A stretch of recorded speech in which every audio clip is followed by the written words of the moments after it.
20 years ago. Even by spacecraft standards, that's a long time.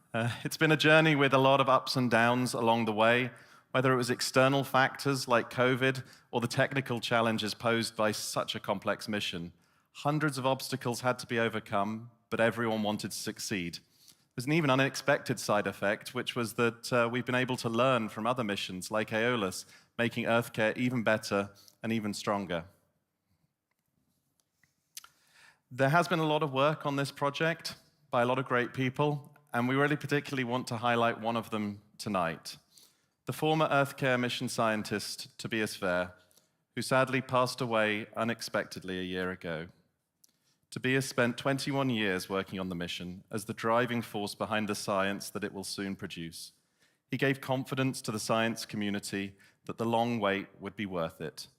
Without his dedication, we wouldn't have come very far, and certainly not to where we are today. Tobias spent most of his professional career working for EarthCARE, and our thoughts are with his family as we all miss him on the day that all of that work finally comes to fruition.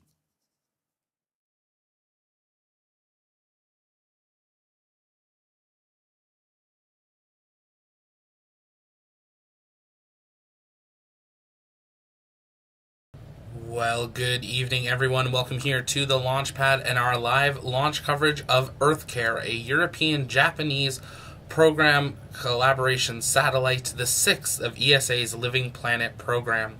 The main goal of the mission is to observe and characterize the clouds and aerosols, as well as measure the reflective solar radiation and infrared radiation emitted from the Earth's surface and atmosphere.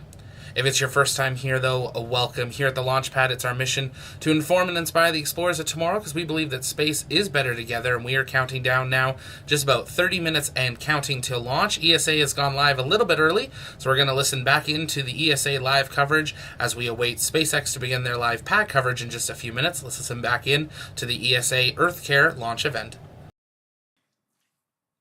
Yes, it was an interesting experience. Coming to the agency with 20 plus countries at the time, I thought another one, go to Japan, no problem. However, I did learn differently. Even though I was always feeling at home and everything was more or less familiar, there is an expression in Thailand, it's same, but different. One comes very much to appreciate very quickly the discipline and the situational awareness that the Japanese have. And this became clearly evident in March 2011 when they had the big earthquake. And we were there, and the next day we were asking ourselves, what about the CPR? Luckily, everything went well. And we learned very much then about the total commitment of JAXA to the mission. Fantastic. Thank you so much. Terada-san, you have spent so much time on the EarthCARE mission that you learned German in the meantime. Do you remember why the mission has been called EarthCARE? So, guten Abend, meine Damen und Herren.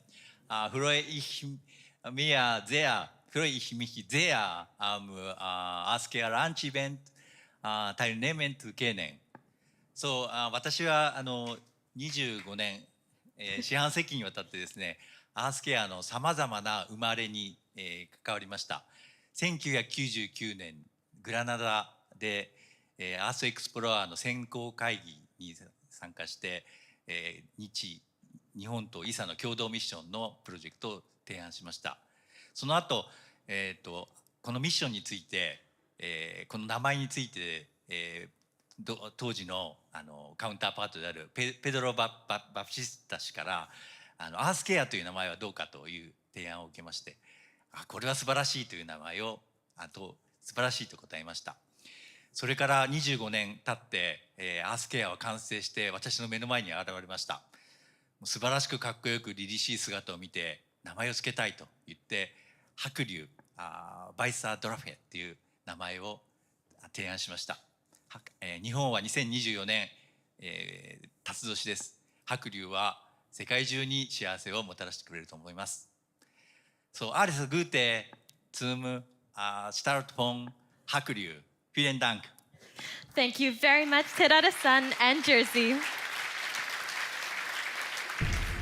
And it was indeed Terada-san's idea to name EarthCARE the White Dragon, in Japanese Hakuryu, that brings happiness into the world, just as we expect the EarthCARE mission will do for our planet. There are in fact two separate processing and data distribution chains, one in Europe and one in Japan, to best serve scientists across the planet. And the mission will start with two validation campaigns, also one from Europe and another from Japan.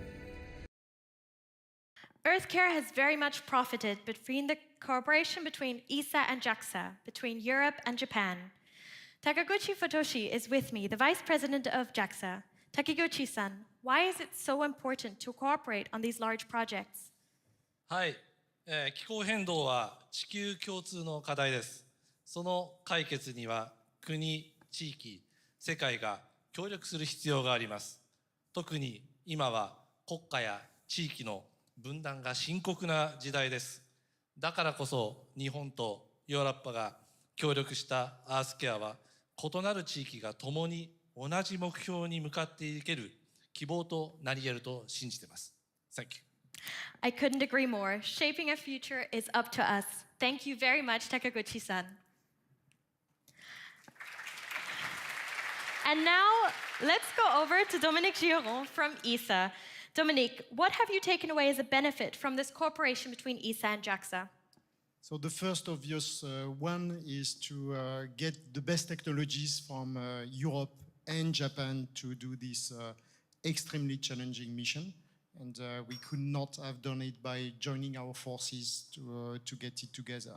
But I think what I will recall the most on this cooperation is the resilience and reliability as a partner.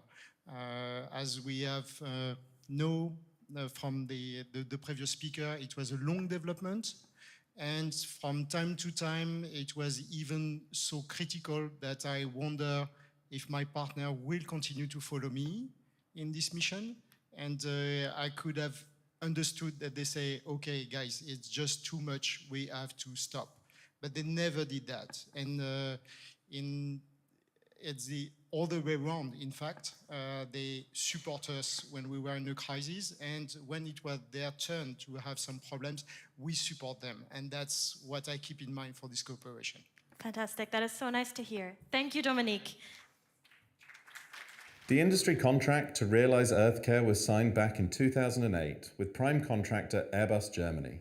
Here we see Angela Merkel and Volker Liebig kicking off what would become a mammoth project, starting with a spacecraft platform in Airbus UK, while in France and Italy, Airbus and Leonardo worked together to build the giant LiDAR instrument, while across the globe in Japan, JAXA led development of the CPR Doppler radar.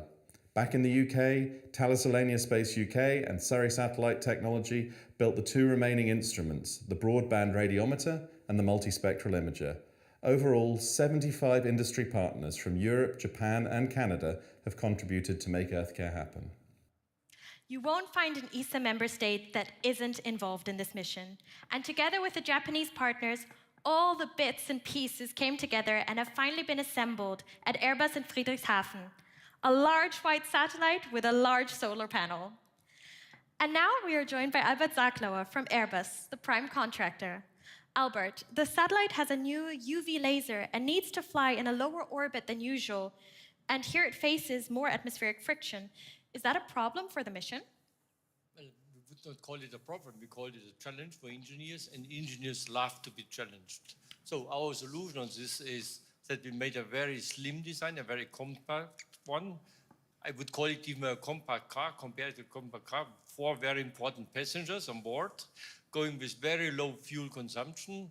And the trick is that we do a very low cross section, and we keep the solar ray in the shadow of the body, and so we can fly this mission on this orbit. Fantastic. Well, it's impressive engineering indeed. Let's now take a look back to our launcher as it stands and is ready to go on its launch pad. Thank you, Albert. And everything is looking good at our launch site in Vandenberg with less than half an hour of the countdown to go. An ESA team is, of course, out there in California, and one of them sent us a message from the launch pad earlier today. Let's hear from Dirk Barnards, the EarthCARE project manager. Good evening, everyone. I'm super excited here to go in a few minutes to the Launch Control Center to launch this incredible mission, EarthCARE. We're at this point with the satellite fully ready for launch, with the rocket fully ready for launch, and all this thanks to the very hard work of teams here in Vandenberg over the last few weeks and months, but also in Europe, in ESOC, in Japan, all over the world. Not only over the last few months, but over many, many years. And I know many of you are actually in the audience, and I cannot thank you all enough for the dedication and the very hard work that you did to bring this incredible mission to the point where we are now. And here in ESA Mission Control is where EarthCARE will be operated from for its entire lifetime, 24/7, around the clock. I'm happy to report, as you can see there, that the board is green, and at this time here in Mission Control Darmstadt, we are go for launch.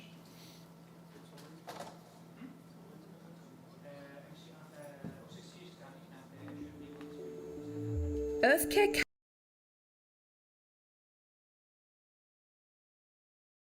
And good afternoon, everyone, and welcome here to the launch pad. We are at L-minus 21 minutes and counting to the launch of EarthCARE, a joint mission by the European Space Agency and JAXA. It is the 6th mission for ESA's Living Planet program. If it's your first time here, though, welcome. My name's Zach. I'm the founder and host here at the launch pad, and we've been listening in to ESA's Mission Control special event that they've been running as we continue to count down to launch. We're also waiting for SpaceX to begin their live coverage, and once they do, we will patch them in for updates excuse me, from Mission Control as we continue through that timeline as well. If you guys have questions, you can send those in the chat by tagging us at the launch pad, and we'll work on answering those live to the best of our ability as we continue through the timeline here this afternoon. Make sure you're using that tag at the launch pad, though, so we can make sure we see those questions coming in. If you haven't yet, also take a moment, engage that like button, and share out the stream. Invite people to join us as we count down to this very special launch from the European Space Agency and JAXA as they continue to count down to this big mission for them, launching from Slick 4E at Vandenberg Space Force Base in California. Turning it back over to the ESA special event. Marvel of engineering on board, the radar instrument CPR. It's the first Doppler radar ever flown in space, and it was developed and built in Japan. Let's see what this instrument is all about. The cloud profiling radar provided by JAXA enables EarthCARE to observe the internal structure of clouds. It operates in the millimeter wavelength range, penetrating through clouds and light precipitation.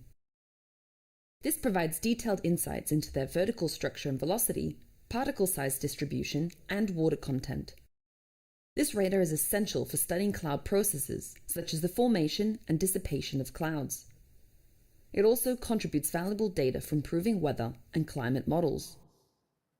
With me now is Kawamura Seiji from the National Institute of Information and Communications.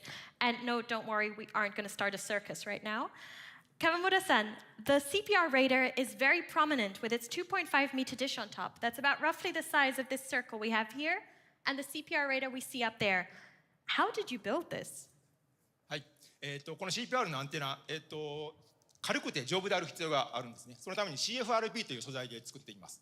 で、このアンテナの表面にはレーダーの電波を反射するためにアルミニウムを蒸着しているんですけれども、当時、20年以上前ですね、CPR がまだascEarthに正式に採用される前ですけれども、このような大きなアンテナ 2.5 メートルに対して一度に蒸着するアルミニウムを蒸着するような技術がなかったんです。で我々これを、分割したアンテナで作ろうというふうに考えました。なので我々はこのアンテナのちっちゃいモデルで80センチの直径の、スケールモデルを作りまして、一面のアンテナと分割したアンテナとを使って、それで、分割したアンテナがちゃんと動くかというそういう評価をしていたんです。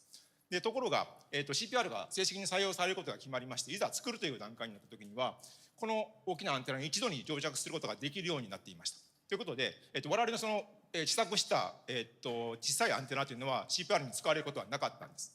ただ、このちっちゃいアンテナが無駄になったかというと決してそうではなくて、我々は打ち上がった後CPR の検証とか構成をやるんですけれども、この、検証用の、地上設置のレーダー、ダブルタイのレーダーを我々作っているんですが、そのアンテナとしてその小さいアンテナは今使われているところです。And how lucky we are that technology changed in due time to make this instrument happen. Thank you very much, Kawamura-san. Thank you very much.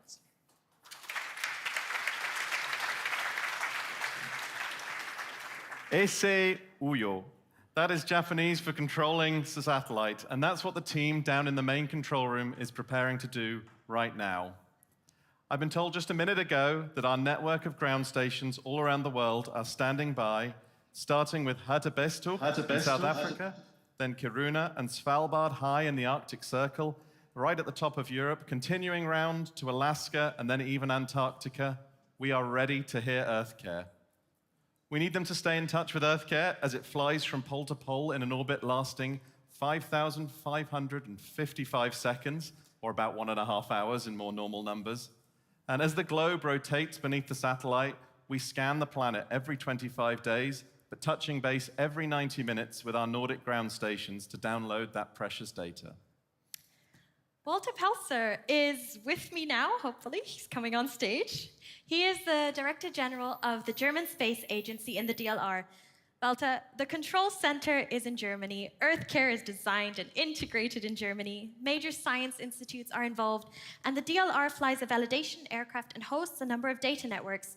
How does Earth observation rank in the German space agenda? Well, I think, hello again, first of all, and I think we had this similar question already. Yes, a lot of the footprint of Germany in Earth observation is pretty high. The German ranking, or German ranks Earth observation on top of this list, whether it's in money-wise, whether it's staff-wise, and also in our space agency.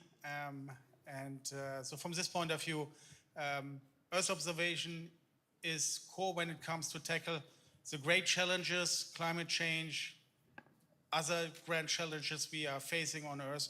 And I mentioned already earlier today that Germany is doing space to make life on Earth better.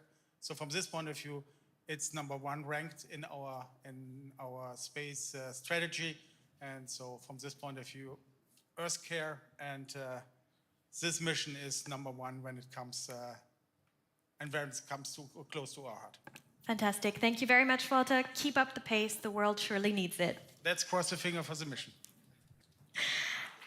Now, all ESA projects aim at one goal, serving the people on our planet. But is this recognized? And I want to ask the science communicator, Dr. Fission, about this. He runs the second largest Spanish science channel with an incredible 9 million followers. Doc, do people know what ESA is doing to take care of our climate? Yes, absolutely. I have a feeling that people think that we are not doing enough for science and taking care of the planet. Instead, the ESA have the largest float of satellites taking care of our planet. So it's my mission as a science communicator to try to tell anyone that we are doing our best effort for the planet. Science, physics, engineers, all working together to have a better planet for our children and generations to come. Fantastic. Thank you so much, Doc, for being with us 15 minutes before this EarthCARE launch. Now, before you leave, I do want to ask, since I have an influencer here, can I take a selfie with you? Yes, of course. Perfect. 1, 2, 3. Perfect. Thank you so much. Thank you so much. Bye-bye. In the last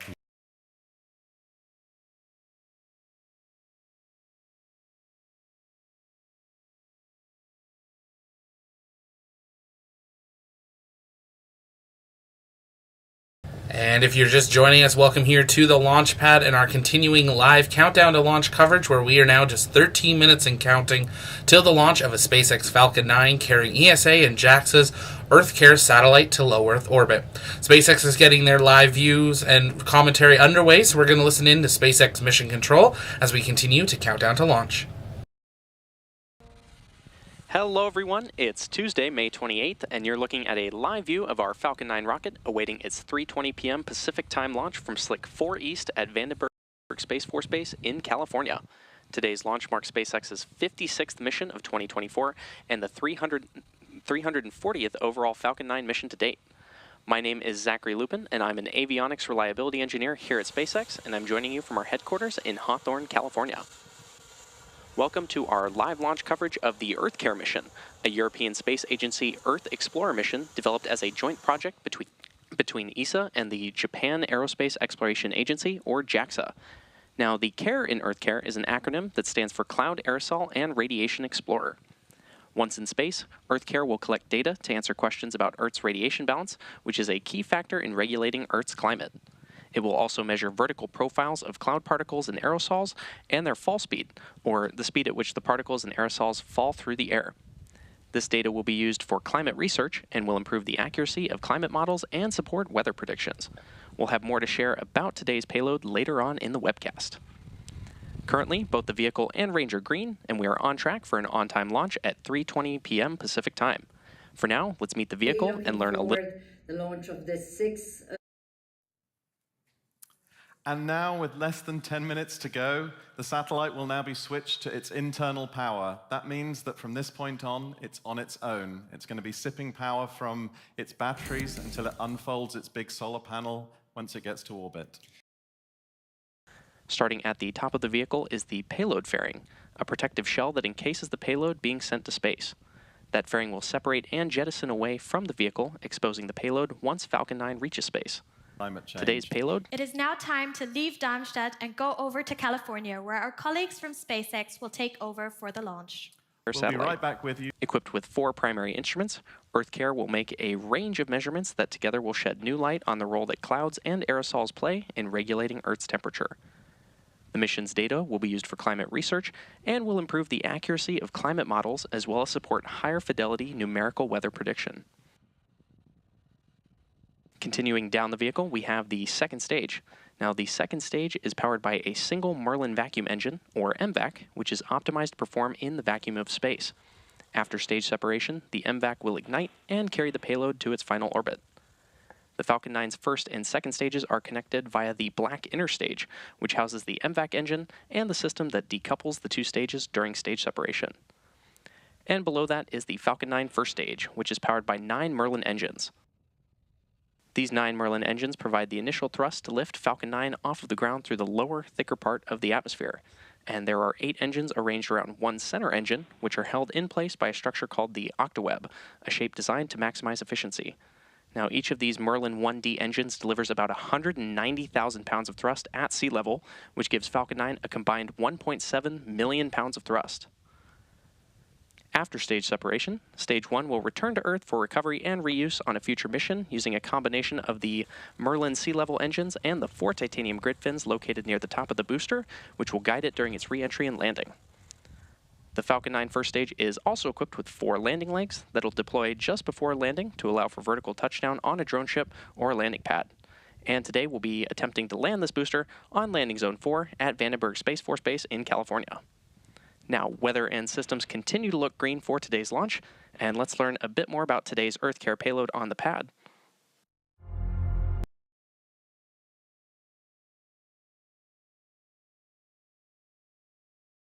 And if you're just joining us, welcome here to the launch pad. We are counting down T-minus 8 minutes, 45 seconds, and counting till the launch of EarthCARE. They're playing through a video with some beautiful copywritten music, but EarthCARE is a planned joint mission between the European Space Agency and JAXA out of Japan. This is the 6th of ESA's Living Planet program missions.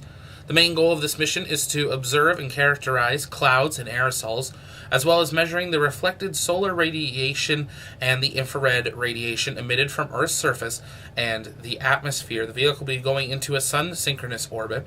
It's launching, of course, on a SpaceX Falcon 9 rocket.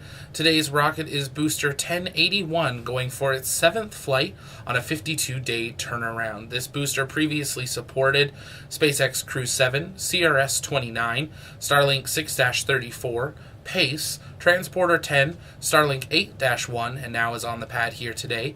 Its last mission, as I said, 52 days ago, April 6, was that Starlink mission out of Vandenberg. But this vehicle has launched from all 3 SpaceX pads: Launch Complex 39A at NASA Kennedy Space Center, Slick 40 at Cape Canaveral Space Force Station, and then it transitioned over and has now been launching from Vandenberg, Slick 4E at Vandenberg for the last few missions. For those following along or maybe not aware, we are also tracking live stratospheric balloon operations in Sweden at the Esrange Space Center. We are 1 hour, 48 minutes, 57 seconds and counting to the launch of NASA's Sunrise 3 mission aboard a stratospheric balloon. Teams have lifted the scientific craft out of the hangar and are preparing to roll it to the launch area. So we do have a live stream with commentary running, bringing full coverage out of Sweden for that. So make sure you stay tuned for that following today's launch of SpaceX. We do expect to see payload deployment. Payload deployment set for 10 minutes, 42 seconds into flight. So it will be a quick one here today, but we'll be listening back into SpaceX mission control and commentators for the duration of the flight. If you have questions, you can send those in the chat by tagging us at the launch pad, and we'll work on answering those live. If you haven't yet, though, take a moment, let us know in the chat where you're watching from. We got people tuning in from all over the world, and it's great to have you here. We got Denise in California. We have Binge V in California as well. Lots of people tuning in as we continue through today's countdown. Today's launch is coming from Slick 4E at Vandenberg Space Force Base in California. So if you do happen to be in the Los Angeles Basin area or San Diego, if you head on outside in just a couple of minutes and you have the right weather conditions, you may be able to see today's Falcon 9 streak across the sky. It does look like a foggy day there around the pad, but once it clears that fog barrier at a couple hundred feet, generally you can get a pretty good view from off in the distance. Now, today's booster is returning to the landing zone right there next to the pad. That'll be about 8 minutes into flight where it will be landing. So if you are in the area, also be on the lookout and keep your ears open for that beautiful Falcon 9 sonic boom as it returns to Earth. T-minus 5 minutes, 35 seconds, and counting till launch. We're going to do what we do normally a little bit earlier or later in the count, but as always, we want to see that go, no go from you guys in the chat. If you haven't yet, take a moment and hit that join button to get access to our TLP launch emotes, and we want to see that final go, no go for you, but as it's a customer mission, we're going to wrap up our commentary and listen back into mission control for the final few minutes of the count. Engine chill has begun on the 9 Merlin 1D engines on the first stage, and in just a few moments we expect to hear the call out that Strongback retrack has been commanded, and we'll see the visual of that being confirmed. SpaceX currently talking through how getting into orbit works. That is why Falcon 9 has to launch not only up, but also sideways to get into orbit. Let's listen back into SpaceX mission control as we count down T-minus 4 minutes, 50 seconds, and counting till launch. Liftoff. The rocket will go straight up until about the T plus 10 second mark, at which point we'll begin a shift towards a horizontal orientation from gimbaling the engines. So be sure to look for that after liftoff. Coming up shortly, the transporter erector, or TE, will retract away from Falcon. The TE is the large truss structure you see there next to the rocket. First, we'll see the clamp arms open around the second stage, and then the TE will pull away from the rocket by roughly 77 degrees.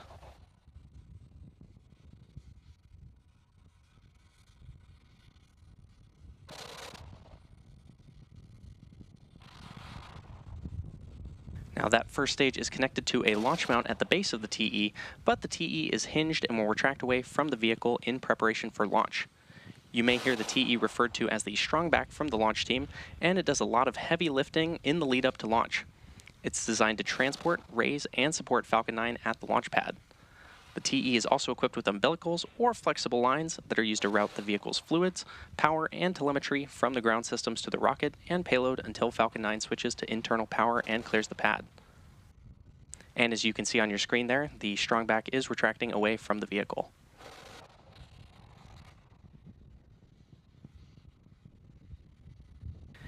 At this point in the countdown, both the first and second stages are nearly fully loaded with 1 million pounds of rocket-grade kerosene fuel and liquid oxygen. Both the first stage and second stage should finish propellant loading about a minute apart from each other, with the first stage finishing up at around the T-minus 3 minute mark, and the second stage finishing at the T-minus 2 minute mark. Stage 1 LOX load is complete. And there's that call out that Stage 1 LOX loading has completed. As you may have noticed, there are white clouds forming around the vehicle. Those clouds are comprised of the chilled gas above the LOX tank that is vented overboard to maintain pressure in the tank as needed. And when that vented oxygen mixes with the warmer California air, it condenses into clouds.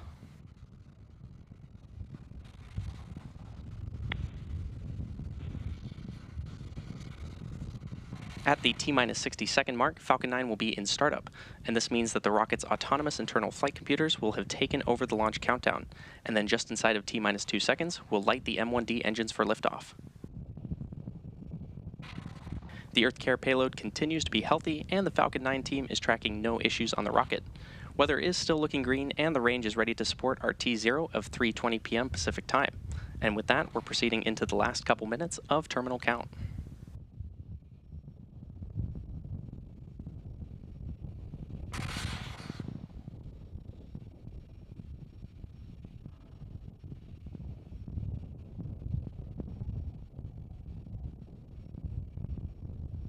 Stage 2 LOX load is complete. And there's that call out that Stage 2 LOX loading is complete. Falcon 9 is now fully loaded with 1 million pounds of propellant and oxidizer.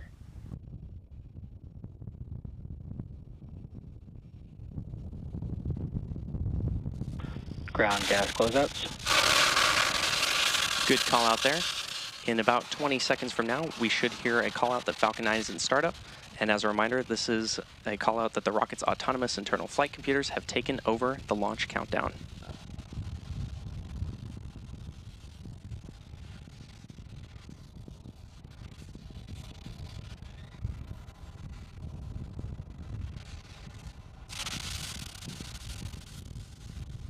Falcon 9 is in startup. And there's that call out that Falcon 9 is in startup. Lastly, we're waiting for the launch director, or LD, to give the final go for today's launch. LD is go for launch. And with that call out that the LD is go for launch, we are set to launch ESA's EarthCARE payload.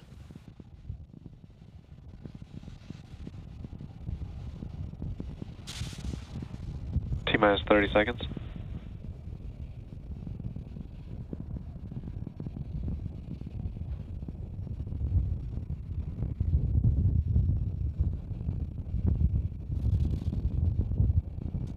T-minus 15.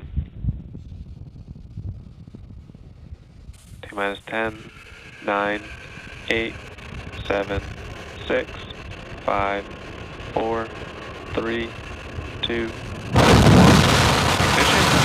Go out and lift off. Go Falcon 9, go EarthCARE.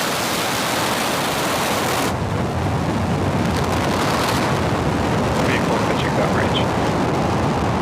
Stay down, chamber pressure now.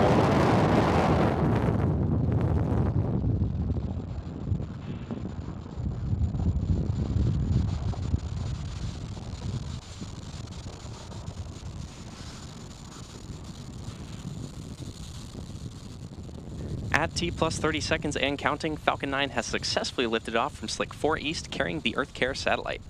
Now, after clearing the tower, we tilted or gimbaled the engines to initiate a roll maneuver, which you may notice in the Stage 1 camera view. This enables the vehicle's telemetry nominal. This enables the vehicle's antennas to stay in the best position for communicating with the ground. In just a few moments from now, we'll be throttling down the engines in preparation for max Q, or maximum aerodynamic pressure. Vehicle supersonic.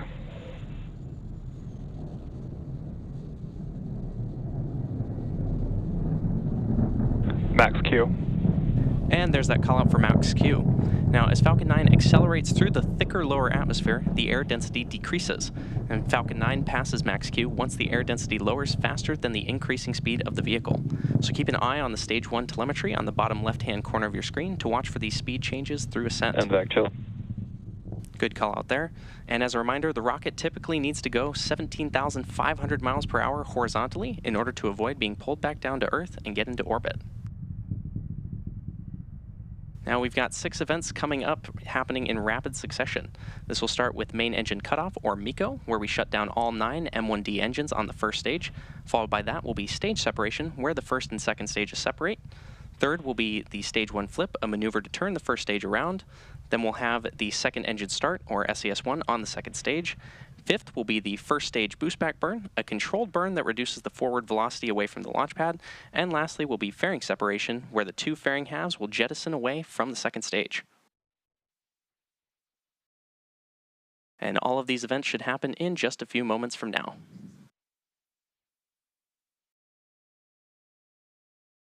MECO. Stage separation confirmed.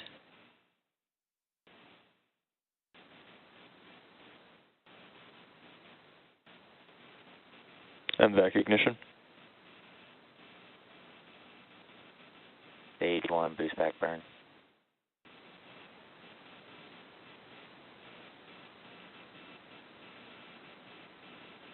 Fairing separation confirmed. And there you heard and maybe even saw those 6 events that happened back to back, which again were MECO, stage separation, stage 1 flip, second engine start 1, the first stage boost back burn, and fairing separation. We'll be attempting to retrieve those fairing halves, both flying for their first time today, once they fall back to Earth with our recovery vessel, Go Beyond.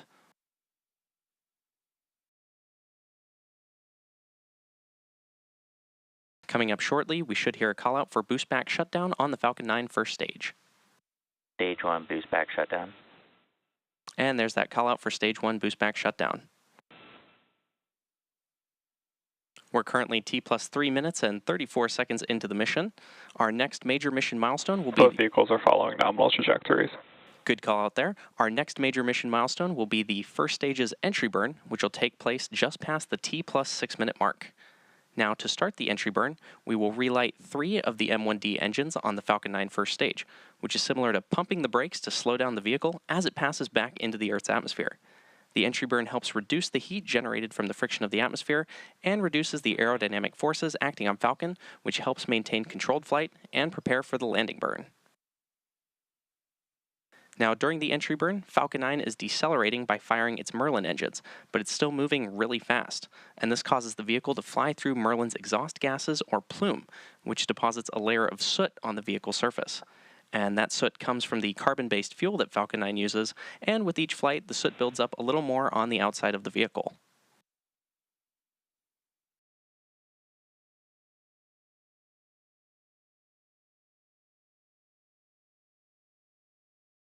Some amazing views of the MVAC engine on our Falcon 9 second stage as it takes the EarthCARE payload to orbit.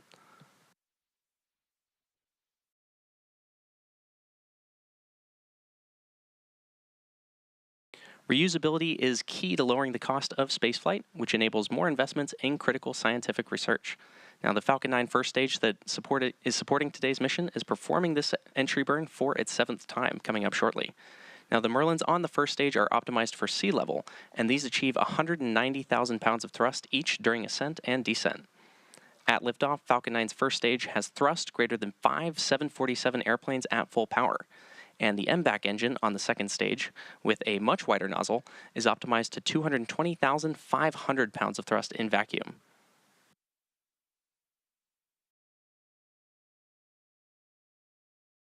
Now, as a reminder, the first stage supporting today's mission is flying for its 7th time, having previously supported NASA Crew 7, CRS-29, PACE, Transporter 10, and 2 Starlink missions.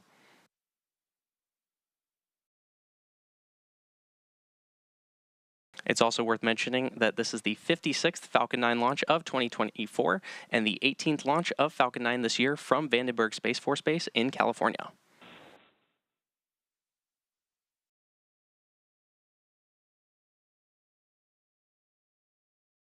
Coming up in just a few moments, we should hear the call out for the entry burn on the Falcon 9 first stage.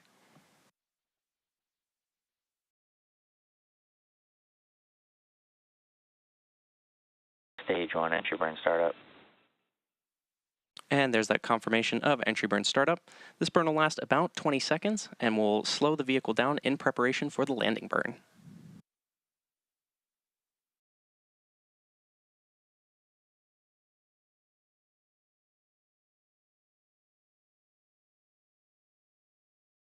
Stage 1 entry burn shutdown. And there's confirmation of Stage 1 entry burn shutdown. We're now waiting for Falcon 9 to land back at Landing Zone 4 at Vandenberg Space Force Base in California. And it just so happens that Landing Zone 4 is actually only about 450... Both vehicles are on nominal trajectories. Good call out. Stage 1 FGS has saved. Good call-outs there. It just so happens that Landing Zone 4 is actually only about 440 meters away from Slick 4 East at Vandenberg.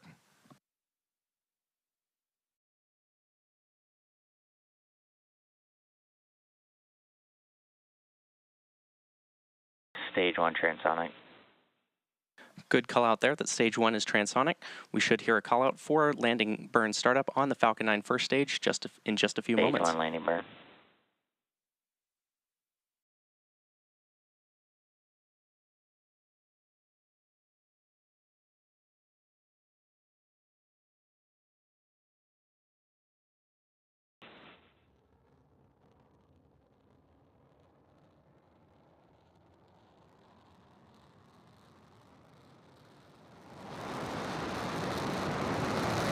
Stage 1 landing light deploy.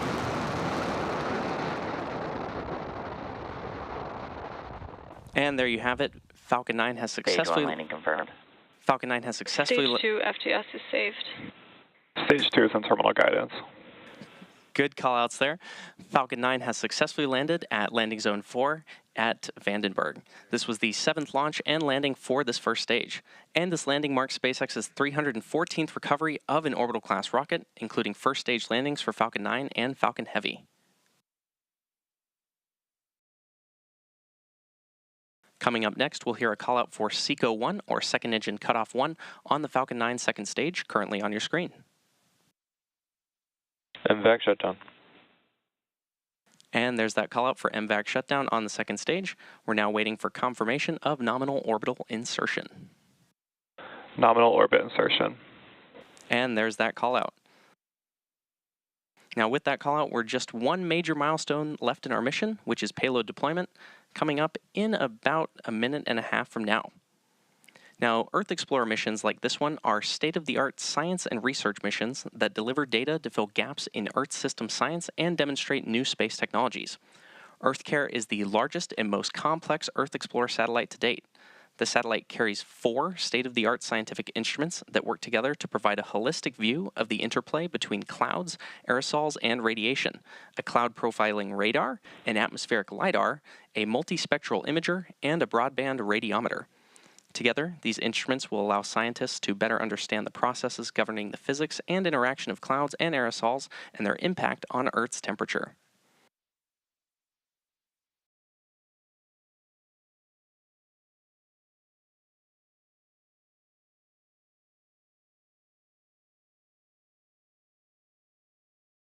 We're expecting payload deployment of the EarthCARE satellite in just under 40 seconds from now.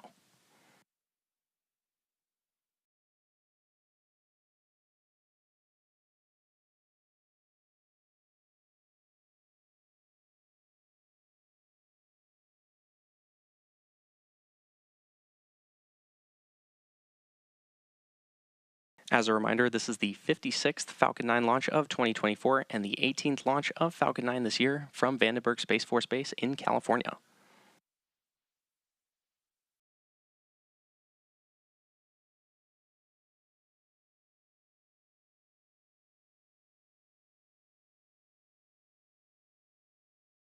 EarthCARE separation confirmed.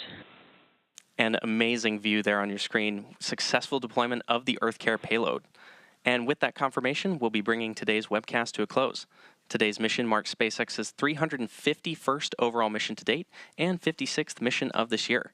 We want to thank the European Space Agency and JAXA for entrusting us with today's mission, and all of you for joining us this afternoon. If you're interested in and some incredible views showing deployment of the EarthCARE satellite into low Earth orbit. That is going to do it for our live coverage of EarthCARE from SpaceX, ESA, and JAXA.